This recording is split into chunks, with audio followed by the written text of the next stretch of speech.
Good day everyone! Voice over to the max muna tayo sa kadahilanan na corrupt ang mga videos sa phone ko.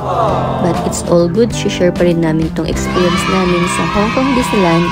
By the way, this is my second time going here, then first time naman in love.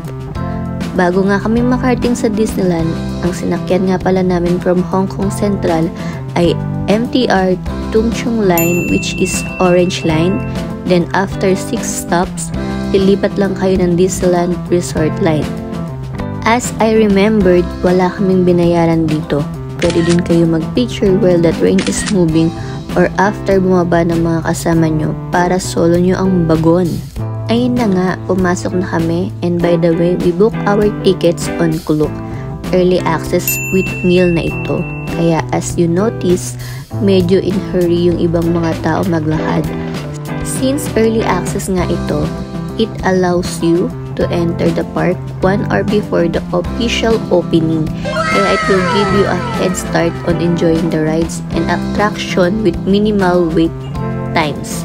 Inuna na nga namin itong World of Frozen dahil sa mga nababasan namin na mahaba daw ang pila.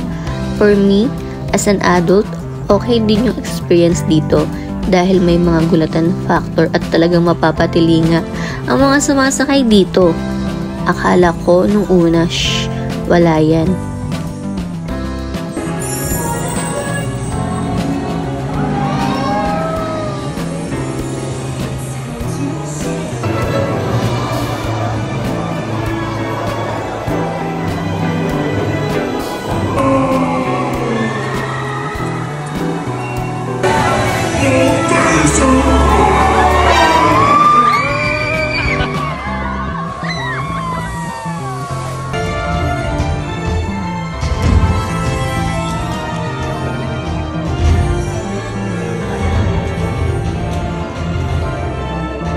Next stop is Wandering Oakskin Sliding. Guys, correct me if I'm wrong ha. Thrilling din dito, and for me, pwede ito sa mga kids dahil may mga nakasabay kaming bata, and for sure, may enjoy din nila ito.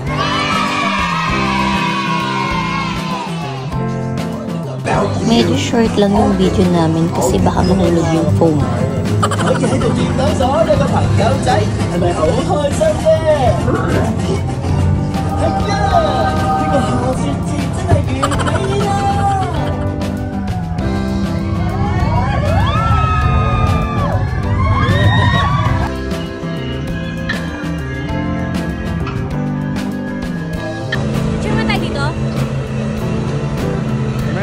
Picture.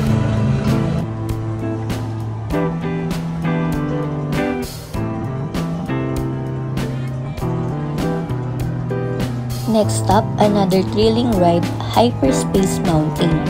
Wala akong idea sa kung anong meron dito, pero sabi maganda din daw, kaya trinay na rin namin. I can say na isa ito sa mga unique rides dito sa Disneyland. Kasi ba naman, babalagbagin kayo habang madilim. Tanging mga bituin lang ang makikita nyo. Imagine nyo na lang, nakasakay kayo sa roller coaster, tapos wala kayo halos nakikita. Haha.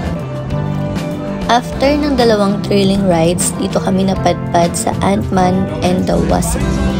Chill ride lang ito, recommended for kids, but you can also make it fun and exciting by putting a bet on it, kung sino ang may pinaka-highest points.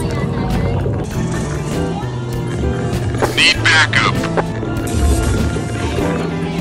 Yes, we're going to try the Iron Man experience. This is one of the coolest attraction with experience here in Disneyland. Isa din ito sa dapat nyong puntahan na maaga dahil lumahaba daw ang pila dito. Now it's our turn to fly. This is Air Tour of HK, a one-of-a-kind flying passenger vehicle inspired by Iron Man. After we receive our pair of Stark Vision glasses, we board na dito sa Iron Wing. Aside sa 3D experience itong mga seats, guys, may motion din ito kaya akalain mo talagang lumilipad ka. After safely touching down from Iron Wing ride at Stark Expo, don't miss this one in a lifetime experience to meet and greet Iron Man himself. At syempre, huwag kalimutan magpa-picture. After nga ng solid experience na yun, nagutom kami and we do our research. Syempre, para din na mag-explore kung saan ba kami kakain. At ito nga pala yung napili namin, ang Royal Banquet Hall. Maraming food of choices food dito pero ang napili namin ay yung roasted chicken at abalone seafood and chicken fried rice na may kasamang drinks na nga pala ito. Hindi talaga pwede mawala ang rice. Malaki ang serving nila. Mabubusog talaga kayo for sure. Baka hanggang gabi busog pa rin kayo nito. After nga kumain, we headed to Adventureland. Pumila na nga kami to ride the Jungle River Cruise. River Cruise, medyo mahaba lang yung pila kasi 2 PM na din. And almost 20 minutes din yung hinintay namin para makasakay. But this is definitely worth it.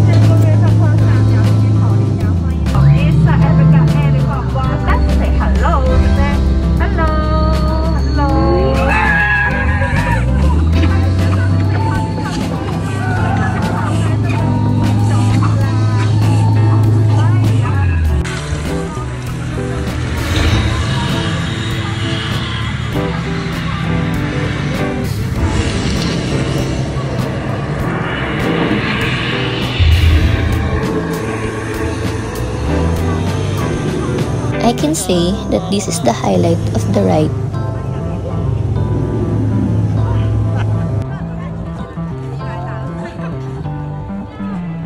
Dito talaga ako pinaka nag-enjoy dahil para akong bumalik sa pagkabata. Hehe, only 90s kids can relate. Ika nga, ano ba naman? Napapanood ko lang to before. Ngayon, nakita ko na mga characters sa Toy Story.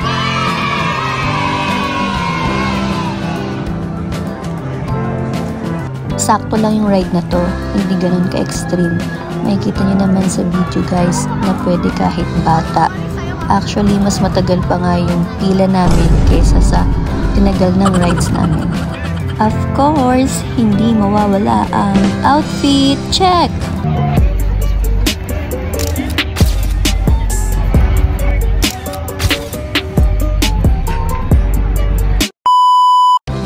Since medyo napagod na ang mga persons, dito muna kami sa sobrang chill ride lang para kang hinihele dito. This boat ride, called It's a Small World, a joyful congregation of singing children from around the globe. At syempre, meron din ng Pinas dito.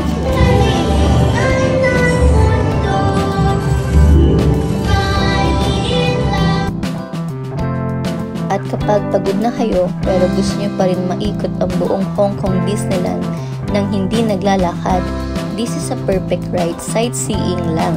You will more appreciate the beauty of Hong Kong Disneyland. This ride called Hong Kong Disneyland Railroad, and as far as I know, parang may cut-off siya ng 5 PM.